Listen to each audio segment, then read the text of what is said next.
Hello दोस्तों, आप सभी का स्वागत है हमारे चैनल पर। आप देख रहे हैं study with interest and love. तो इस समय मणिपुर का वीडियो जो कि बहुत ही चर्चा में है, तो उसमें इस समय मानसून सत्र चल रहा है। तो मानसून सत्र में ये संसद भवन में बहुत ही हंगामा किया जा रहा है, बहुत ही भारी हंगामा। इस पे सभी का गतिरोध हो रहा है। विपक्ष में पक्ष वाले वो सोच रहे हैं ये गतिरोध खत्म हो, लेकिन विपक्ष की ऐसी कोई चाल है नहीं कि वही खत्म करने की राह पर हो। तो चलिए देखते हैं इसमें क्या है क्या नहीं है और क्यों हो रहा है हंगामा और इससे क्या जुड़ी तथ्य हैं। तो चलिए शुरू करते हैं। तो संसद में चर्चा। मणिपुर जैसे ज्वलंत मुद्दे पर संसद में चर्चा के लिए विपक्षी गठबंधन ने प्रधानमंत्री द्वारा बयान देने की जो शर्त रखी है वह ठीक नहीं है। दूसरी तरफ सत्ता पक्ष को भी यह गतिरोध खत्म करने के लिए पहल करनी चाहिए।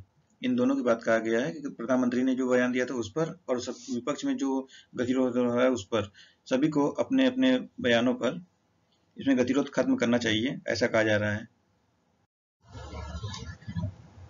इस समय मानसून सत्र होने के बाद से ही मणिपुर पर बहस को लेकर संसद के दोनों सदनों का कामकाज जिस तरह बाधित है वह बहुत दुर्भाग्यपूर्ण है।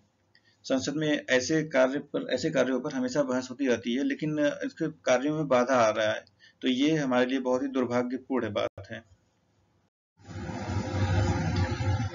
विपक्षी गठबंधन को Indian national development inclusive alliance India अपना एक लोग गठबंधन बनाए हुए हैं, जो कि सभी लोगों ने मिलकर बनाया है, जितने विपक्षी पार्टी हैं। इसमें ये मणिपुर मुद्दे पर संसद में प्रधानमंत्री के बयान से कम पर राजी नहीं है। मतलब कहा जा रहा है प्रधानमंत्री का जो बयान दिया गया उनके काम पर वो ये लोग राजी नहीं है बिल्कुल, जो कि कुछ और भी ये चाहते हैं ऐसे मुद्दे जो कि प्रधानमंत्री विपक्ष में है, तो पक्ष बिल्कुल नहीं लेंगे। हर बार हर चीज पे विपक्ष में कुछ ना कुछ तो बोलेंगे ही। तो इनके प्रधानमंत्री का जो भी बयान आया है उस पर ये लोग बोल रहे हैं सहमत नहीं है, उसी पर ये लोग का हंगामा हो रहा है यहाँ पर। जबकि सत्ता पक्ष का कहना है कि प्रधानमंत्री इस पर बयान दे चुके हैं, लिहाजा संसद में गृह मंत्री इस पर बयान देंगे।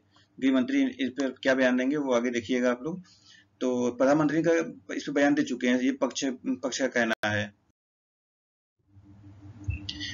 लेकिन इस पर सहमति बनाने की कोशिश तो दूर, उल्टे सोमवार को राज्यसभा में सभापति की आसंदी में तक पहुंच जाने के कारण आप यानी आम आदमी पार्टी के सांसद ये संजय सिंह हैं, ये जो हैं सांसद हैं संजय सिंह के पूरे सत्र के लिए जिस तरह निलंबित कर दिया गया है, उससे सत्ता पक्ष और विपक्षी गठबंधन के बीच की खाई और चौड़ी होने की आशंका है।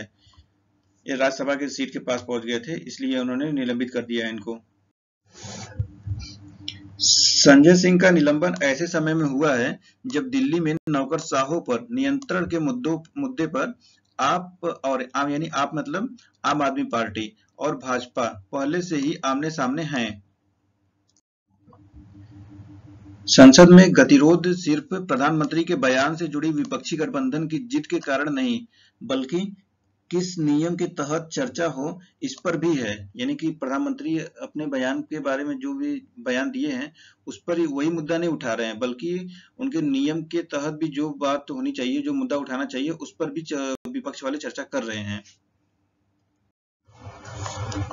लोकसभा में हालांकि विपक्ष के नियम 193 के तहत बहस का नोटिस दिया है, जिस पर सरकार तैयार है, लेकिन झगड़ा राज्यसभा में है, जहां 176 और 267 के तहत नोटिस दिए गए हैं। सत्ता पक्ष नियम 176 के तहत मणिपुर पर बहस कराना चाहता है, जबकि विपक्ष नियम 267 के तहत बहस करना चाहता है, जिसमें वोटिंग का विकल्प भी है।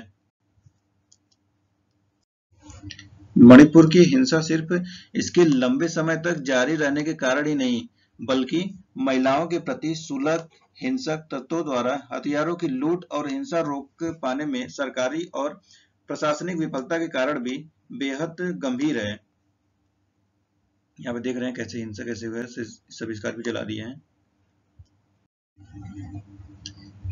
मिजोरम में मय समुदाय के लोगों को जिस तरह निकलना पड़ा, उससे पूर्वोत्तर के बारे में बदतर आशंकाएं ही पैदा होती हैं। लिहाजा इस पर संसद में गहन चर्चा होनी चाहिए।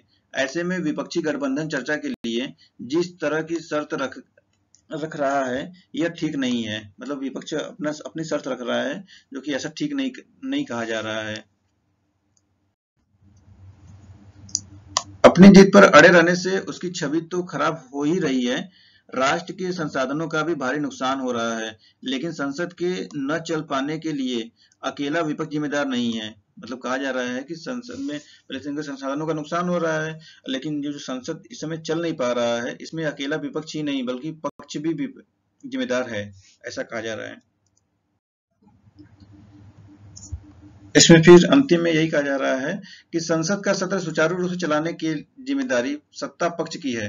यानी कि जो भी संसद का सत्र है उसको सुचारू रूप से यानी नियमबद्ध रूप से चलाने के लिए सत्ता पक्ष जिम्मेदार होता है। यानी प्रधानमंत्री जैसे इसमें बीजेपी के लोग हैं, तो एनडीए के पक्ष ये लोग पक्ष के हैं, तो ये लोग ही जिम्मेदार हैं उसको सुचारू रूप से चलाने के लिए। सिर्फ कामना ही की जा सकती है कि दोनों पक्ष अपनी असहमतियों को पीछे छोड़ राष्ट्रीय महत्व के इस मुद्दे पर संसद में गंभीर बहस करेंगे, ऐसा ऐसा कहा जा रहा है। हम लोग कामना ही कर सकते हैं, अब इनके ऊपर ही कैसे चलाते हैं संसद। तो आप सभी को यह मुद्दा कैसा लगा प्लीज कमेंट सेक्शन में जरूर बताइएगा, और आपको वीडियो यह अगर पसंद आया तो इसको लाइक करें और चैनल को सब्सक्राइब करें। आप सभी का बहुत बहुत धन्यवाद।